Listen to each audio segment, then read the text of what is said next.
नमस्कार आप सभी को। स्वागत है आप सभी का श्री साईं सचरित्र के दूसरे सोपान के 8वें अध्याय होनी को अनहोनी कर दे। बापू साहेब बूटी उन दिनों शिरडी आए हुए थे। किसी प्रसंगवश अपने समय के महान ज्योतिषी नाना साहेब डेंगले से शिरडी में उनकी चर्चा हुई। श्री डेंगले ने बताया कि आज का दिन तुम्हारे जीवन के लिए संकटप्रद है, अशुभ है। बापू साहेब सुनकर अधीर हो उठे।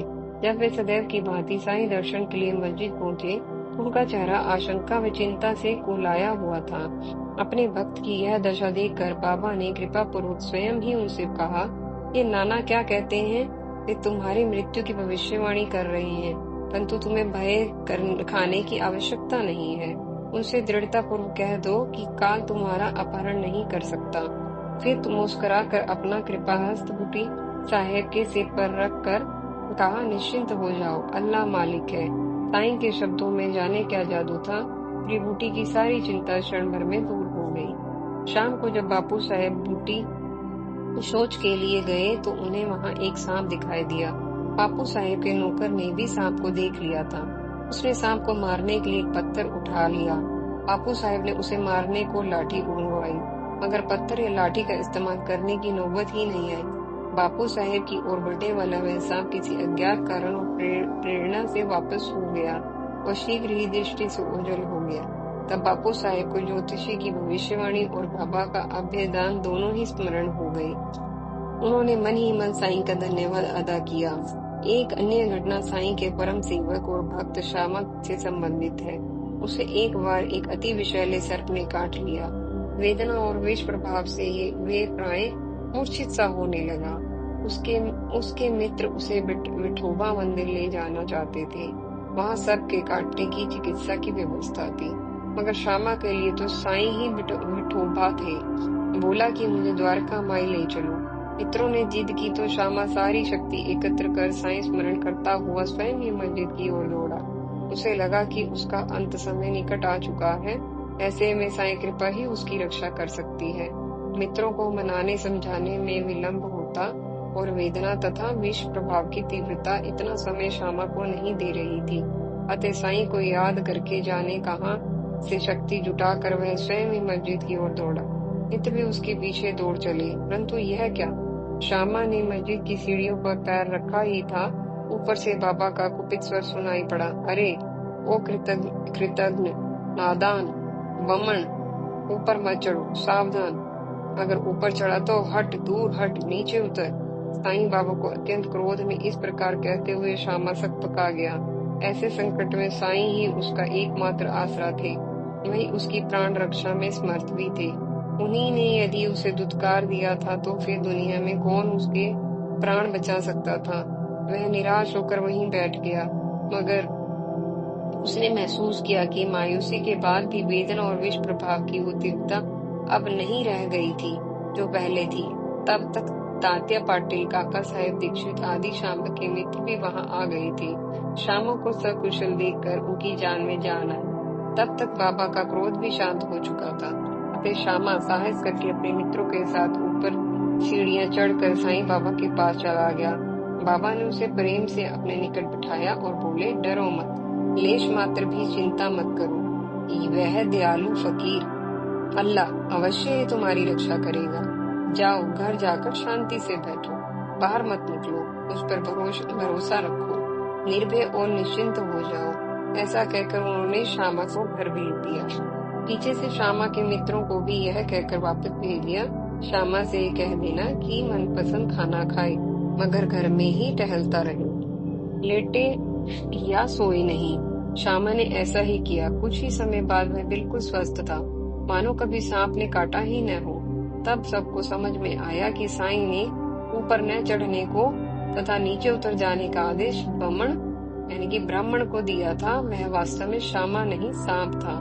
सांप व सांपिन को बमन व बामणी ही भी कहते हैं, और यह भी संभव है कि वह सांप जिसने श्यामा को काटा था पूर्व जन्म में ब्राह्मण ही रहा हो, क्योंकि साईं के लिए कुछ भी अज्ञेय नहीं है। डॉक्टर पिल्ले की अनुभव कथा भी यहाँ संकलित करनी आवश्यक है। वे बाबा के अन्य भक्त थे। एक बार उन्हें नासूर हो गया, उपचार के बाद भी ठीक न हुआ। अधिक कष्ट की स्थिति में एक बार वे काका साहेब दीक्षित से बोले, मुझे असहनीय वेदना हो रही है। ऐसे जीवन से तो मैं मर जाना बेहतर है। इस स्थिति का कारण निश्चित ही मेरे पूर्व जन्म के पाप हैं। बाबा से कहो यदि वो मेरी यह पीड़ा दूर कर दें तो मैं अपने पिछले जन्म के कर्मों को अगले 10 जन्मों तक भोगने को तैयार हूँ, मगर इस समय मुझे इस दयनीय और कष्टपूर्ण स्थिति से निकाल लो। जब काका साहेब ने उनकी प्रार्थना साईं तक पहुंचाई तो साईं का करुण मन व्यथित हो गया। उनका निष्ठापूर्ण भक्त होने के कारण डॉक्टर पिल्ले पर विशेष स्नेह था और वे स्नेहवश डॉक्टर पिल्ले को भावुक कहते थे। पिल्ले की ऐसी दयनीय स्थिति और करुण पुकार सुनकर करुणा सागर श्री साईनाथ का हृदय कैसे न द्रवित हो उठता। बोले, पिल्ले से जाकर कहो घबराने की जरूरत नहीं। कर्मों का फल 10 जन्मों तक क्यों भुगतना पड़ेगा? केवल 10 दिन में ही उसके गत जन्म के कर्म फल चुक जाएंगे। मैं जो यहाँ हूँ तुम सबको धार्मिक और आध्यात्मिक लाभ देने के लिए बैठा हूँ। ये प्राण त्यागने की इच्छा कभी भी नहीं करनी चाहिए। तुम जाओ किसी की पीठ पर लदवाकर उसे यहाँ ले आओ। मैं उसे उसके कष्ट से सदा के लिए मुक्ति दिला दूंगा। उसे किसी प्रकार से ले आओ। तब डॉक्टर पिल्ले को उसी अवस्था में साईं के सम्मुख लाया गया। साईं ने पिल्ले को सुखपूर्वक लेटाकर कहा, इसकी मुख्य औषधि तो यही है कि पिछले जन्म के कर्मों का फल शीघ्र भोग लिया जाए, ताकि सदा के लिए उनसे छुटकारा मिल सके। हमारे कर्म ही हमारे सुख दुख आदि अवस्थाओं के कारण होते हैं, अतः जैसी भी परिस्थितियां हो उनमें संतोष करना चाहिए। अल्लाह ही सबको फल देता है, वही सबका रक्षक है, अतः सदा उसी का स्मरण करना चाहिए। तन मन धन और वचन से उसकी शरण में जाओ और फिर देखो क्या होता है। डॉक्टर पिल्ले ने के पैर पर नासूर में दवा भरकर नाना साहेब ने पट्टी बांध दी थी।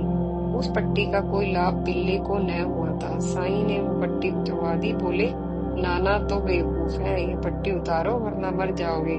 पट्टी उतार कर वहाँ बैठ जाओ। थोड़ी देर में एक काला कौवा आएगा और इस नासूर में चोंच मारेगा, तब तुम शीघ्र ठीक हो जाओगे। कहकर साईं ने मस्जिद के एक कोने की ओर इशारा कर दिया। इसी दौरान मस्जिद में झाड़ू लगाने व दिया बाती आदि को साफ करने का कार्य करने वाला अब्दुल वहां आकर सफाई करने लगा।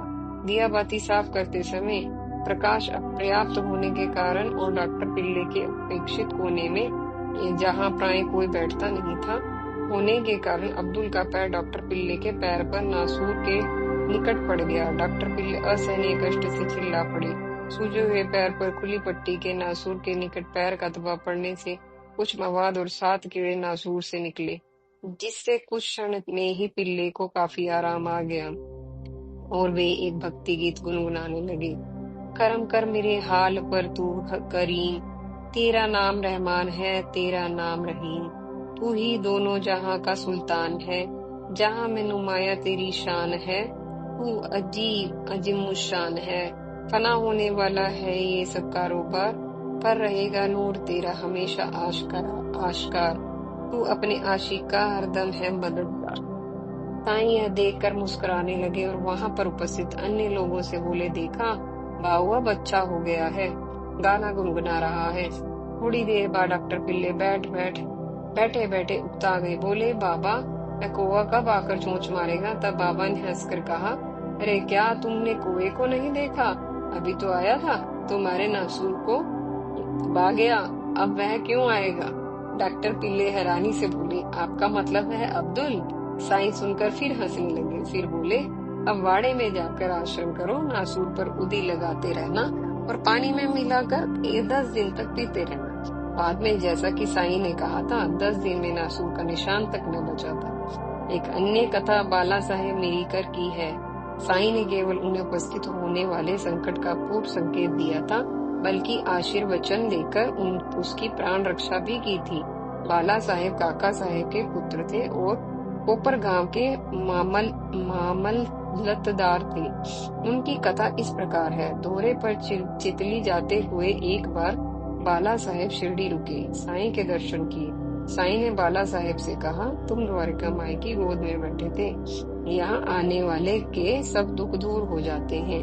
सरल हृदय वाले भक्तों की तो यह साक्षात माँ है। फिर बाला साहेब को उदी देकर साईं ने अपना कृपा हस्त बाला साहेब के सिर पर रखा। जब विदा लेकर बाला साहेब चलने को उद्यत हुए तब बाबा ने रहस्यमय ढंग से कहा, क्या तुम लंबे बाबा से परिचित हो? एक हाथ अपने दूसरे हाथ की कोहनी के नीचे लगाकर दूसरे हाथ को खड़ा करते हुए उंगलियों को फन की मुद्रा में फैलाकर उसे दाएं बाएं नाक के फन की भांति हिलाते हुए वे बोले, वह अत्यंत भयंकर है, साक्षात काल। फिर प्रेम से बाला साहेब को अभयदान सा देते हुए आगे कहा, परंतु द्वारका माई के भक्तों का वो भी क्या कर सकता है? जब माई स्वयं रक्षक है तो फिर सर्प की क्या सामर्थ्य है? बाला साहेब व अन्य भक्त इन बातों के पूर्ण तो न समझे, पर उन्हें ऐसा लगा कि बाला साहेब को साईं ने किसी लंबे सर्प से बचने की चेतावनी दी है। सवाल जवाब करने या स्पष्टीकरण मांगने की हिम्मत किसी में न थी। बाबा ने श्यामा को बुलाकर बाला साहेब साथ चितली यात्रा का आनंद लेने को कहा।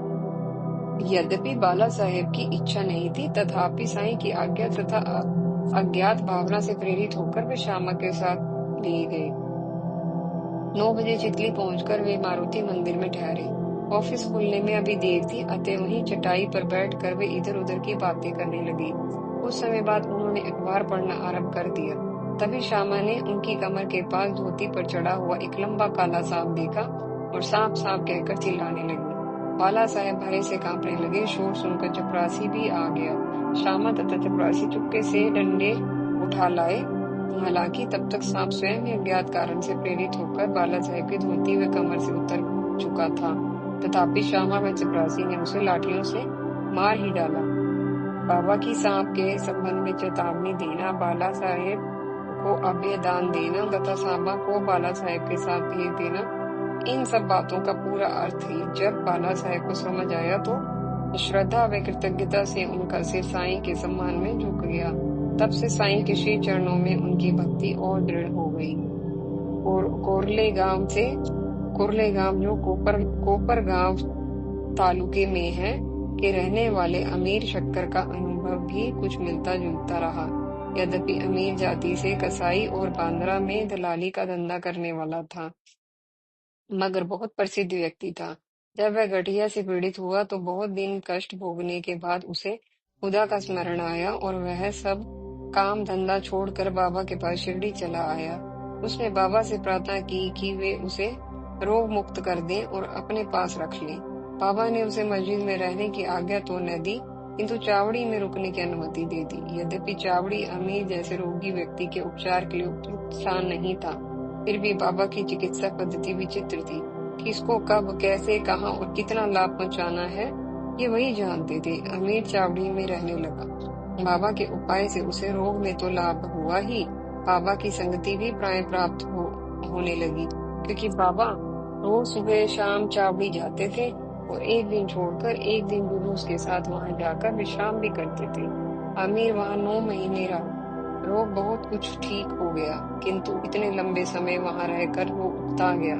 खुदा का चाव ठंडा हुआ और वापस जाने की सूझी। साईं से अनुमति लेता तो संभवतः ना भी मिलती, अतः एक रात चुपके से चावड़ी छोड़ दी और कोपर गांव की में धर्मशाला में जाकर ठहर गया। संयोग की बात है, धर्मशाला में जाकर उसने एक फकीर को प्यासा तड़पते देखा।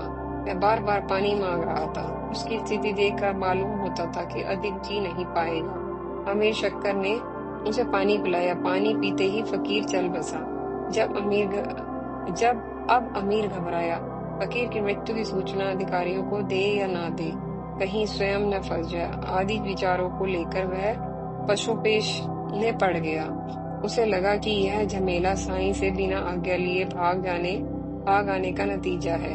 अतः मन ही मन पछताता हुआ और साईं से क्षमा मांगता हुआ वह चुपचाप वापस शिरडी चला आया। तब उसने साईं के आज्ञा अनुसार रहना शुरू किया और पूर्ण रोग मुक्ति प्राप्त की। इसी अमीर शक्कर के साथ जब साईं एक रात सोए हुए थे, तब आधी रात को उन्होंने मस्जिद की सफाई करने वाले अब्दुल को पुकारा। अरे अब्दुल, देखो तो कोई दुष्ट प्राणी बिस्तर पर चढ़ रहा है। अब्दुल ने लालटेन जलाई और बाबा का बिस्तर देखा। उसे कुछ दिखाई न दिया। बाबा ने तब अब्दुल को ध्यान से देखने को कहा और अपना सटका भी जमीन पर फटकारने लगे। यह देखकर अमीर को लगा कि बाबा को सांप के वहां होने की आशंका है। बाबा के साथ लंबे समय तक रहने के कारण वो बाबा के कार्यों और शब्दों के अर्थ कुछ बेहतर समझने जो लगा था। तब अब्दुल से लालटेन मंगवाकर अमीर ने अपना भी बिस्तर दिखवाया कुंडली मारे एक सांप अमीर के बिस्तर में मौजूद था। उसे अमीर और अब्दुल ने तुरंत मार डाला। इस प्रकार आधी रात को नींद से जागकर बाबा ने चेतावनी दी और अमीर शक्कर की प्राण रक्षा की। होनी को टालने की क्षमता भी बाबा में थी। ये इन कुछ प्रयासों से सिद्ध होता है। विश्लेषण। आदमी की परेशानी यह है कि वो ईश्वर की अपने लिए की गई व्यवस्था से कभी संतुष्ट नहीं होता। वह उस व्यवस्था में अनुकूलता चाहता है, अतः अपने हिसाब से उसमें फेरबदल करने का या करवाने का प्रयास करता है, किंतु ऐसा कोई प्रयास स्पष्टतः इस सत्य की घोषणा करता है कि वो अपने लिए की गई ईश्वरीय व्यवस्था से सहमत नहीं है। यह एक प्रकार की शांतिपूर्वक बगावत ही है, किंतु मनुष्य इसे उपाय कहता है और भक्त होने का ढोंग करता है। वस्तुतः यह भक्ति नहीं है। भक्ति का अर्थ है समर्पण, समर्पण, समर्पण। जहाँ संपूर्ण समर्पण है, वहाँ तू ही सब कुछ है का भाव उदित होता है और मैं कुछ भी नहीं हूँ का भाव उत्पन्न होता है। यही भाव सुदृढ़ होने पर मैं भाव ही अंततः लुप्त हो जाता है और तू ईश्वर ही शेष रह जाता है। मगर यह पराकाष्ठा की स्थिति हुई। इसमें पूर्व मैं भाव बना हो तो रहता है, किंतु तुच्छता के साथ, दास स्वभाव के साथ। दास की अपनी कोई इच्छा नहीं होती, स्वामी की इच्छा ही उसके लिए आदेश है। यदि वह स्वामी के आदेश के विरुद्ध अपनी इच्छा जताता है तो वह एक उत्तम दास नहीं हो सकता, अलबत्ता बागी हो सकता है। जो इस सत्य को नहीं समझता वह भक्त नहीं हो सकता। तो यहाँ इस सत्य के महत्व को दर्शाने वाली और इसे स्पष्ट करने वाली दो लघु कथाएं देना चाहूंगा। एक सम्राट दासों की मंडी में पहुंचा। दास नीलाम हो रहे थे। सम्राट को एक हट्टा कट्टा मजबूत दास पसंद आया। उसने पूछा, तुम्हारा नाम क्या है? दास ने कहा, मैं गुलाम हूँ। जिस नाम से मालिक मुझे पुकारना चाहे वही मेरा नाम है। सम्राट ने फिर पूछा, तुम क्या परिश्रमिक लेना पसंद करोगे? गुलाम ने कहा, स्वामी मुझे जिस योग्य समझेंगे मुझे उतना अवश्य देंगे, वही पारिश्रमिक मुझे प्राप्त होगा। सम्राट बहुत प्रसन्न हुआ। उसने पूछा, तुम्हें कौन सा कार्य प्रिय है, कौन सा अप्रिय? किस कार्य को तुम नहीं करना चाहोगे? दास ने कहा, स्वामी का जो भी हुक्म होगा उसे पूर्ण करना ही मेरा धर्म है। अतः मुझे कुछ भी प्रिय अप्रिय नहीं है। जो स्वामी को मुझसे कराना प्रिय हो वही मेरे लिए प्रिय है, जिसे स्वामी मना करे वही मुझे अप्रिय है। ऐसा उत्तर सुनकर सम्राट गुलाम के पैरों में पड़ गया। बोला, तुम मेरे गुरु हो, तुमने आज मुझे सिखा दिया कि संसार में रहते हुए ईश्वर के प्रति किस प्रकार समर्पित रहा जाता है। दूसरी कथा नारद ऋषि की है। सदैव कमर से ऊपर के भाग को नग्न रखते हुए नारायण मंत्र का जाप करने वाले जितेंद्रिय ब्रह्मचारी नारद को यह अभिमान हो गया था कि वे प्रभु के सर्वश्रेष्ठ भक्त हैं। प्रभु की स्वीकारोक्ति के लिए वे प्रभु से पूछ ही बैठे, हे प्रभु बताइए आपका सर्वश्रेष्ठ भक्त कौन है? प्रभु तो अंतर्यामी ठहरे। नारद के मन का भेद ताड़ गए। बोले, गंगा तट पर रहने वाला अमुक साधु मेरा सबसे बड़ा भक्त है। नारद विस्मित हुए। कहा, प्रभु वो तो आपकी भक्ति जाप उपासना में कोई विशेष समय नहीं लगाता। अक्सर तो वह सारा समय कष्टग्रस्त पशुओं व मनुष्य की सहायता में ही लगाता है। संभवतः उसके परोपकारी स्वभाव के कारण ही आप ऐसा कहते हैं। प्रभु बोले, यह उसका उत्तम गुण है, किंतु सर्वश्रेष्ठ भक्त होने वाली बात कुछ और है। वह क्या? नारद ने पूछा तो प्रभु रहस्य में मुस्कान से बोले, तुम स्वयं ही उससे जाकर पूछो। आज्ञा मानकर उत्सुकतावश नारद पृथ्वी लोक पर आए। उस समय तूफान आने से वह साधु नदी की लहरों में डूबती उतराती नौका में बैठा हुआ था। दूसरे तट पर नारद उसके पहुंचने की प्रतीक्षा करने लगे। नारद ने देखा कि साधु नदी से अपना कमंडल भरकर नौका में डाल रहा था। इस बेवकूफी का अर्थ नारद को समझ न आया। कुछ देर बाद तूफान थमा तो साधु ने नाव में भरा जल कमंडल में भरकर नदी में डालना शुरू कर दिया। नारद को सख्त हैरानी हुई। तट पर पहुंचने पर नारद ने साधु से इन हरकतों के विषय में पूछा। साधु ने बताया, भाई मैं तो ईश्वर की मर्जी के अनुसार आचरण कर रहा था। तूफान आने पर मुझे लगा कि संभव तो ईश्वर यही चाहता है कि नौका तूफान में फंसकर डूब जाए, अतः मैं नौका में जल भरना आरम्भ कर दिया। फिर तूफान थम गया और नौका तथा मैं ठीक ठाक रहे तो मुझे लगा कि ईश्वर अभी मुझे जीवित रखना चाहता है। अतः मैंने नौका में जल निकालना शुरू कर दिया। तब नारद को पता चला कि वह ईश्वर का सर्वश्रेष्ठ भक्त क्यों है। वह ईश्वर के प्रति पूर्णतः समर्पित था। उसकी अपनी कोई इच्छा नहीं थी। बकौल शायर, राजी हूं मैं उसी में जिसमें तेरी रजा है। यहाँ यूं भी वाह वाह है और वो भी वाह वाह है। सामान्यतः ऐसी विषम स्थिति में लोग प्राण रक्षा के उपाय करते हैं, ईश्वर से प्राण रक्षा की प्रार्थना करते हैं, मन्नत मांगते हैं, कार्य बन जाने पर प्रसाद बांटने का लोभ दिखाते हैं। ये सभी बातें बताती हैं कि वह भक्त नहीं है। अपने स्वार्थ की स्थिति के लिए भगवान को वे माध्यम बनाते हैं, न कि उसके प्रति समर्पित होते हैं। समर्पित व्यक्ति जानता है कि ईश्वर पक्षपाती नहीं है। जितने लाभ हानि के लिए कोई अपने कर्मों के कारण अधिकारी बन चुका है, उतना ईश्वर उसे अवश्य ही देगा। यही उसका न्याय है। फिर यदि हम लाभ में वृद्धि चाहें या हानि में कटौती चाहें, तो हम उसके न्याय और व्यवस्था से सहमत नहीं होते, न ही उसका सम्मान करते हैं।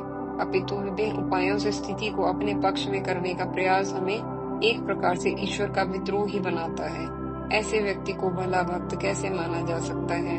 न्याय का सम्मान, सच्चा प्रायश्चित और ईश्वरीय व्यवस्था का आदर इसी में है कि जो भी दंड या भोग हमारे लिए उसने निर्धारित किया है, उसे हम ईमानदारी से भोग लें। अपराधी का आचरण यदि अच्छा होता, सुधर जाता, तो उसकी शेष सजा माफ हो जाती।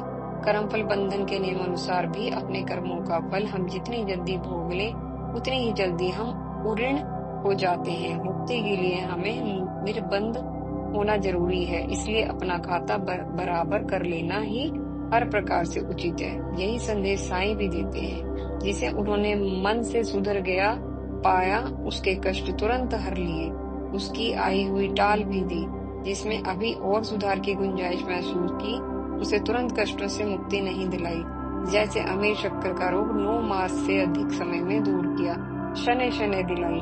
साथ बता भी दिया कि असली औषधि इस कष्ट को शीघ्र ही भोग लेना है, क्योंकि उपाय साईं तरीके सिद्ध की कृपा से यदि उसे स्थगित कर भी लिया गया तो भी वो समाप्त नहीं हुआ, शेष रह ही गया। उसे भविष्य में या अगले जन्म में अंततः भोगना ही पड़ेगा। फिर भी जहाँ पानी नाक से ऊपर जाता देखा, वहाँ साईं ने दयालु होने से इतनी कृपा तुरंत की कि स्थिति नियंत्रण में आ जाए। यह साईं की विशेषता थी। सर्वसमर्थ होते हुए भी ईश्वरीय विधान में हस्तक्षेप उन्होंने कभी नहीं किया और शरणागत पर अपनी पात्रता के अनुसार ही अनुग्रह किया। चलिए, इसी के साथ समाप्त होता है दूसरे सोपान का 8वां अध्याय।